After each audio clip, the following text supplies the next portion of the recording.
Você sabe a diferença entre um vídeo legal, dinâmico e um vídeo meio chato? Não é só a edição, eu tenho que te avisar. Mas a forma como o vídeo foi captado também influencia muito. E na captação, o que mais pode deixar o seu vídeo dinâmico é o movimento da sua câmera. E assim, não basta você saber os tipos de movimentos e os nomes. Como, por exemplo, o pan, que é aquele movimento onde você gira a câmera no próprio eixo de forma horizontal. Ou então o tilt, que você faz esse giro, mas agora na vertical. Ou ainda o zoom in, onde você aproxima a câmera ou então altera a distância focal para se aproximar. Ou ainda o zoom out, quando você afasta a câmera ou também mexe aqui na distância focal, aumentando essa distância. Ou ainda o traveling, que é quando a câmera faz esse movimento horizontal ou ainda o movimento vertical. Ou ainda esse movimento aqui, que é o movimento de chicote, que você traz a câmera com velocidade e depois tira a câmera com velocidade também. Enfim, saber o nome dos movimentos é o mais básico e vai te ajudar muito mais na hora de você escrever um roteiro do que necessariamente na hora de você captar. E quando você vai captar, você não fica falando, vou fazer um pan, vou fazer um tilt. Não, você tem na sua cabeça um objetivo. Por isso, é melhor você saber quando e como usar esses movimentos. Para isso, existe um conceito muito simples chamado de movimento motivado e movimento imotivado. Você sabe a diferença entre eles? Mas antes que eu me esqueça, deixa eu só fazer uma coisa aqui que tem muita gente esperando. Nesse momento, tá aberta a promoção relâmpago do curso Move On de movimentação de câmera para você aprender a fazer movimentos de câmera na prática. Esse curso tá com 72% de desconto, ou seja, sai menos de R$10 por mês, é muito barato. Você quer começar esse curso hoje mesmo? Clica no primeiro link aí da descrição e aproveita esse desconto que vale apenas durante 24 horas. Acesse o primeiro link e já faz sua inscrição. Mas como eu ia dizendo, movimento motivado é quando a câmera tem um motivo para ela se movimentar. No caso, é quando ela acompanha algo ou alguém. Aí você tá vendo o exemplo do filme 1917, onde a gente tem essa cena do soldado desviando desses bombardeios e correndo pelo campo de batalha. Você pode perceber que a câmera está se movimentando, mas qual que é o objetivo dela? Acompanhar o soldado. Simples assim. Inclusive, esse filme 1917 é uma aula de movimentação de câmera. Vale muito a pena você assistir. Ele foi feito para passar a sensação de ser um enorme plano sequência, que é quando a gente tem um movimento de câmera contínuo e a edição é feita de uma forma que quase não dá pra gente perceber os cortes. Ou em muitas cenas nem tem corte pra valer. Depois assiste 1917, você vai gostar. Mas esse é o movimento motivado, a câmera seguindo algo ou alguém. E o movimento imotivado? Pode parecer confuso dizer que é quando a câmera não tem um porquê pra se mover e ela se move mesmo assim. Mas a real é que no fundo existe um porquê da câmera tá se movendo. A diferença é que ela não tá acompanhando ninguém. Imagina como se essa câmera aqui se tornasse viva e ela tomasse as próprias decisões de virar e se movimentar por conta própria. É mais ou menos isso. Só que a gente usa o movimento imotivado para alguns objetivos, como por exemplo, revelar alguma coisa em cena. Dá uma olhada nessa cena de Birdman, que a câmera começa apontada para cima, mostrando o céu, mostrando o prédio, e depois, combinando o movimento de tilt com o movimento de grua, a gente tem a revelação do personagem aí da nossa história. Isso acontece também em cenas quando a gente quer mostrar o ambiente. Em muitos filmes você vai ver a câmera passeando pelo ambiente, às vezes andando até encontrar um personagem, às vezes andando só pra mostrar alguns detalhes ali da cena, às vezes você tem um zoom in e um zoom out em alguns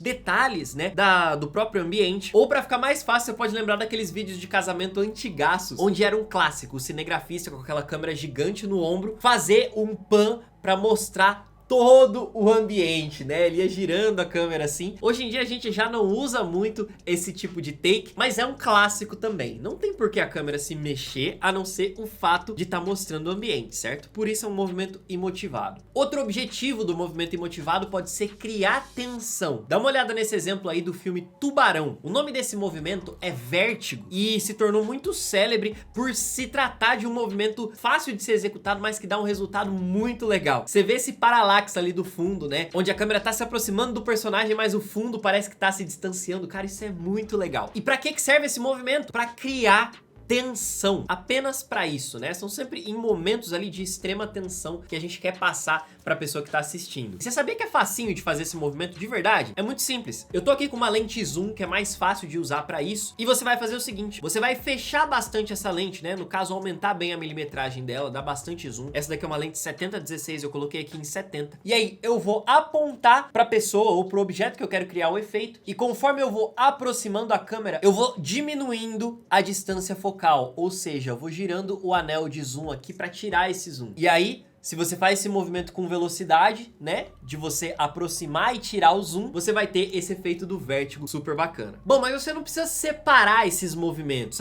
ou eu uso o movimento motivado, ou eu uso o movimento imotivado. Volta rapidinho naquele exemplo do Birdman, onde a câmera, na realidade, começa com um movimento imotivado, mas depois que ela revela o personagem, ela começa a acompanhar esse personagem, se transformando num movimento motivado. Unimos as duas coisas pra contar uma história, tá vendo que legal? Birdman é outro filme que vale muito a pena assistir se você quer aprender sobre movimentação de câmera. Beleza, você entendeu como e quando usar esses movimentos, mas e agora como fazer? Talvez a sua maior dúvida seja essa. E aí eu quero te dar algumas dicas bem simples. Primeiro, que você pode movimentar a sua câmera usando a mão mesmo. Muita gente acha que movimento de câmera tem que ser feito com acessórios, mas não é verdade. Você fazer takes utilizando a câmera na mão vai passar muito mais naturalidade. Inclusive, se a sua câmera estiver parada filmando um objeto, acaba sendo mais legal você ter um movimento suave com a mão, nada de tremedeiras, né, mas sim um movimentinho suave. É mais interessante isso do que às vezes só deixar a câmera no tripé. E quando você quiser fazer movimentos mais complexos, entenda que manter os braços esticados é a pior decisão que você pode ter. Traz seus braços um pouquinho mais para perto do seu corpo e tenta dobrar, flexionar um pouquinho as suas pernas, principalmente se você for andar com a câmera na mão. Isso vai evitar aquela tremedeira maluca ou deixar todo mundo que tá assistindo seu vídeo meio tonto, tá bom? Agora, se você preferir, você pode usar também os gimbals eletrônicos, pode usar o Steadicam, só que aí o seu filme vai ficar com a sensação da câmera voando. Eu indico mais usar esse tipo de acessório quando você quer realmente esse efeito, quando a câmera vai passear bastante ali ao longo do filme. Ou seja, recomendo se você for fazer movimentos motivados. Dá pra fazer movimentos imotivados também, funciona, só que vai dar essa sensação de câmera voando aí pelo seu filme. Mas e agora se você tá vendo esse vídeo depois que você já gravou tudo e tá tudo sem movimento? Dá pra você adicionar esse movimento na edição. Por exemplo, você tem desde os básicos zoom in e zoom out, que você vê que eu uso bastante aqui na edição desses vídeos, mas você também pode fazer um traveling ao longo aqui da sua edição. E do mesmo jeito, você também pode adicionar movimentos de câmera suaves para um take que você gravou no tripé, para passar um pouco mais de naturalidade. Eu tenho alguns presets de movimento de câmera que eu quero deixar para você baixar, isso pro Adobe Premiere, tá? Vai estar aí na descrição. Para você conseguir baixar esses presets, você vai criar uma conta gratuita lá na Brainstorm Academy, vai navegar até a parte de assets e você vai ver lá que tem o asset de movimentação de câmera, beleza? Tá tudo lá pra você poder baixar. E falando em Brainstorm Academy, só te lembrando que o curso de movimentação de câmera, o Move On, está com 72% de desconto. Primeiro link aí da descrição, você consegue comprar agora mesmo, beleza? E eu espero que esse vídeo tenha clareado bastante as suas ideias sobre movimentação de câmera e tenha simplificado toda essa história, beleza? Aí na tela estão aparecendo mais dois vídeos pra você continuar assistindo. Meu nome é Matheus Ferreira, foi um prazer ter te ajudado nesse vídeo aqui. Eu vou ficando por aqui, um forte abraço e até a próxima.